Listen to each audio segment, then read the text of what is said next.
జై శ్రీరామ్. ఈరోజు తిరుపతిలో ఒక చాలా పెద్ద ఇన్సిడెంట్ జరిగింది.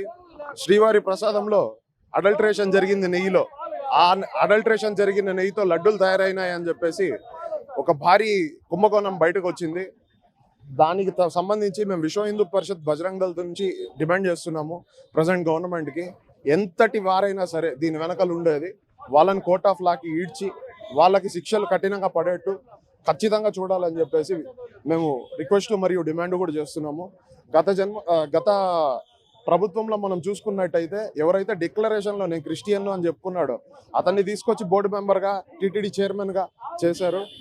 ఎవరైతే ఒక బాధ్యత లేని తరహాలో వ్యవహరిస్తా ఉన్నాడో అతన్ని తీసుకొచ్చి ఈవో అని చేశాడు. ఆయన లుంగీలు కట్టుకొని టీషర్ట్లు కట్టుకొని ఆఫీస్లో కూర్చునే ఇది ఉన్నాడు. అతని చిత్తశుద్ధి ఏంది అనేది మనకు అక్కడే అర్థమవుతా ఉంది.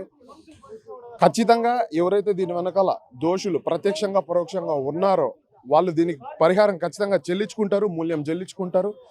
అండ్ గవర్నమెంట్ వాళ్ళని కోర్ట్ ఆఫ్ లాకి ఈడ్చాలి, లాగాలి, వాళ్ళకి శిక్షలు పడేట్టు చేయాలి అని చెప్పేసి మేము బజరంగ్ దళ్ తరపు నుంచి గట్టిగా డిమాండ్ మరియు కోరుతున్నాము. ఒకవేళ ఇదేది జరగని పక్షంలో మేము చాలా భారీ ఆందోళనలకు కూడా పిలుపునిస్తాము. ఎంతటి వారైనా సరే వాళ్ళని రోడ్డుపైకి లాగి వాళ్ళకి జరగాల్సిన దేహశుద్ధం ఏ తంతి వాడికి జరగాల్సిన తంతి చేసే విధంగా మేము చేస్తామని చెప్పేసి మేము మీడియా ముఖంగా చెప్తున్నాము. జై శ్రీరామ్, గోవింద. వెంకటేశాయ.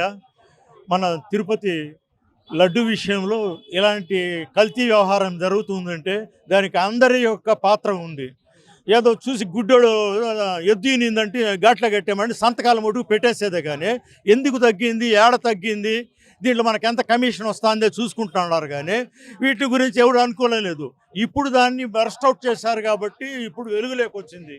ఇలాంటి ఒక దరిద్రపు ఆలోచనలు, దరిద్రపు ఫుడ్డులు ఇంకెప్పుడు జన్మలో ఇలాంటి చేయకూడదు అనేసి సనాతన హిందూ ధర్మ సంస్థాపనాన్ని చేయాలనేసి మన డిప్యూటీ సీఎం గారు చెప్పినట్లు నేషనల్ వైడ్గా దీనికి ఒక యూనిటీని ఫార్మ్ చేసి మన చెప్పు చేతల్లో హిందూ ధర్మ సంస్థల్లో ఉంటే చాలా వరకు కంట్రోల్గా ఉంటుంది.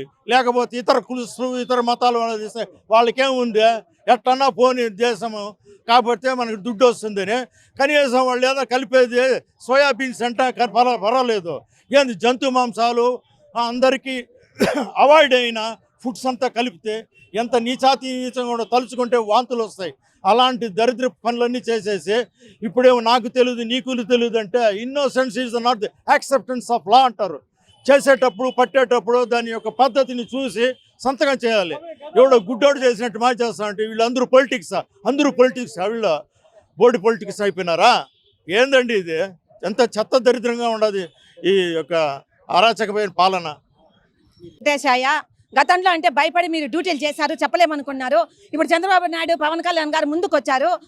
ఒక మతాన్ని వాళ్ళు కించపరచడం లేదు, మన మతాన్ని కాపాడుకుందాం అంటున్నారు. అలాగే అన్ని మతాల గురించి కూడా వాళ్ళు స్పందించారు. కాబట్టి ఈ రోజు ఏ టీటీడీ ఎంప్లాయీస్ కానీ ఎవరు కూడా సామాన్య పీపుల్ కూడా ఇండ్లలో పనిచేసే పని మనుషులు కూడా ఎవరు భయపడాల్సిన అవసరం లేదు. మనకు మన వాళ్ళు సపోర్ట్ ఉంటారు. కాబట్టి మీరు ధైర్యంగా టీటీడీ ఎంప్లాయీస్ కానీ ఈరోజు ఇన్ని రోజుల నుంచి సాంసత్యాగా తిన్నారు కదా, మీరు ఎవరు సొత్తు తినలేదు కదా, ఈ రోజు ఎందుకు స్పందించి మీరు ముందుకు వచ్చి ఇలా జరిగిందనని మీకు అండగా ఉండారు కదా. పవన్ కళ్యాణ్ గారిని ముందు ఉండారు, చంద్రబాబు నాయుడు ముందు ఉండారు కదా, ఈ రోజు ముందు ఎందుకు రారు మీరు? కాబట్టి కంపల్సరీ రావాలి. అలాగే వాళ్ళ నెయ్యి వీళ్ళ నెయ్యి మనకు అవసరం లేదండి. మన దేవుని సొత్తు ఉండాలి. మీరు కాంట్రాక్ట్ల పనుల కోసం దేనికో పెట్టుకుంటున్నారు కదా, అలా చేసుకుంటున్నారు కదా. కాబట్టి మనమే మన స్వదేశీ ఆవుల్ని పెంచి మన వాళ్ళకు ఉపాధి కల్పిస్తాము, ఉద్యోగం లేని వాళ్ళకు ఉద్యోగం కల్పిస్తాము యువతకి. కాబట్టి ఆశ్రమాలు పెట్టేసి ఆవుల్ని పెంపొందించేసి మనమే కాపాడుకుంటాం. మన ఆవులు కూడా పతనం అయిపోతున్నాయి కదా, ఆవు సంస్థ కూడా లేదు కదా. కాబట్టి ఆవును కూడా మన జాతీయ ఆవుగా ప్రకటించేసి మనము ఆవు ఆశ్రమాలు పెట్టేసేసి మన పాలు మనమే చేసుకున్నామంటే ఒకరి నెయ్యి మీద ఆధారపడాల్సిన అవసరమే లేదు. మన క్లారిటీ వస్తుంది.